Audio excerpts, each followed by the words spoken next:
नमस्कार दोस्तों, कैसे हैं आप सब। चलिए शुरू करते हैं आज एक बहुत ही अच्छी कहानी। बहुत समय पहले की बात है।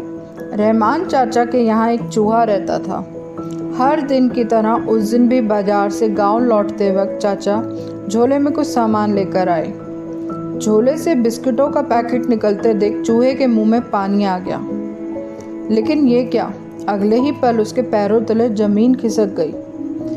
चाचा आज बाकी सामान के साथ एक चूहेदानी भी खरीद कर ले आए थे।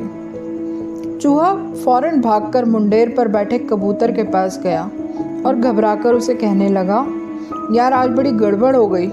चाचा तो मुझे मारने के लिए चूहेदानी लेकर आए हैं, मेरी मदद कर दो। किसी तरह इस चूहेदानी को यहाँ से गायब कर दो। कबूतर हंसा और बोला, पागल हो गए हो क्या? भला मुझे चूहेदानी से क्या खतरा है? मैं इस चक्कर में पड़ने वाला नहीं। ये तेरी समस्या है, तू ही इससे निपट। चूहा और भी निराश हो गया। अब वह भागता हुआ मुर्गे के पास पहुंचा। भाई मेरी मदद करो, चाचा चूहेदानी लेकर आए हैं। मुर्गा दाना चुगने में मस्त था। चूहे से कन्नी काटते हुए बोला, अरे अभी हमारे खाने का टाइम चल रहा है, तू बाद में आना। अब चूहा भागा भागा बकरे के पास पहुंचा और अपनी समस्या उसको बताई। बकरा जोर जोर से हंसने लगा।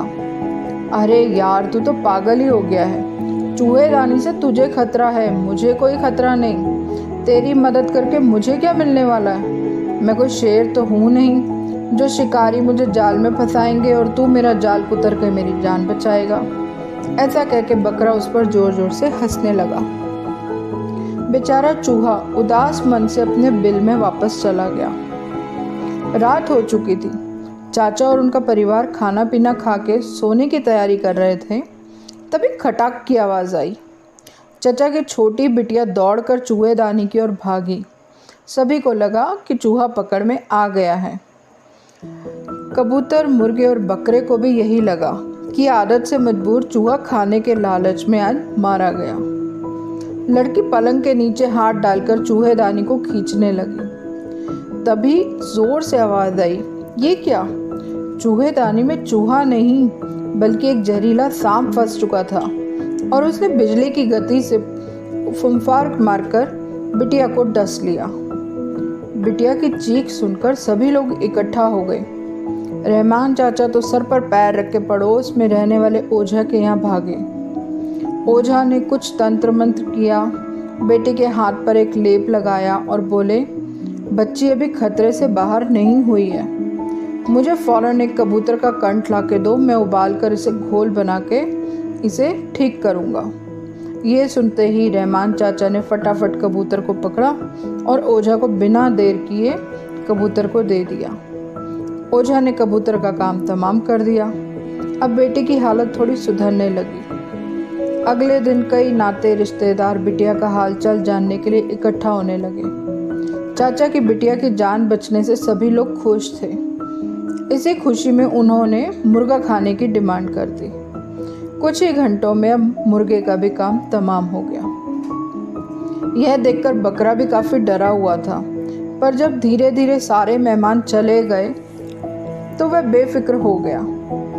अब उसकी बेफिक्री ज़्यादा देर तक नहीं टिक पाई। चाची ने रहमान चाचा के पास जाके कहा, अल्लाह की मेहरबानी से आज बिटिया हम सबके बीच में ठीक ठाक है। जब सांप ने काटा था मैंने तभी मन में मन्नत मांगी थी कि अगर मेरी बिटिया सही हो गई तो मैं इस बकरे की कुर्बानी दूंगी। आज ही आप बकरे को कुर्बान कीजिए। और इस तरह कबूतर, मुर्गा और बकरा तीनों मारे गए और चूहा वहीं सही सलामत अपने बिल में रह रहा था। दोस्तों, इस कहानी से हमें ये सीख मिलती है कि जब हमारा दोस्त या पड़ोसी जिनको हमारी कोई मदद की ज़रूरत है तो उनके लिए भरसक कोशिश करनी चाहिए। किसी समस्या को दूसरे की समस्या मानकर आँख मूंद लेना हमें भी मुसीबत में कभी डाल सकता है। इसलिए मुश्किल में पड़े मित्रों की मदद ज़रूर करें। ऐसा करके आप कहीं ना कहीं खुद की भी मदद करते हैं। दोस्तों, अगर आपको मेरी ये कहानी अच्छी लगी हो तो प्लीज़ इसे लाइक, शेयर और सब्सक्राइब ज़रूर करिएगा। Thank you.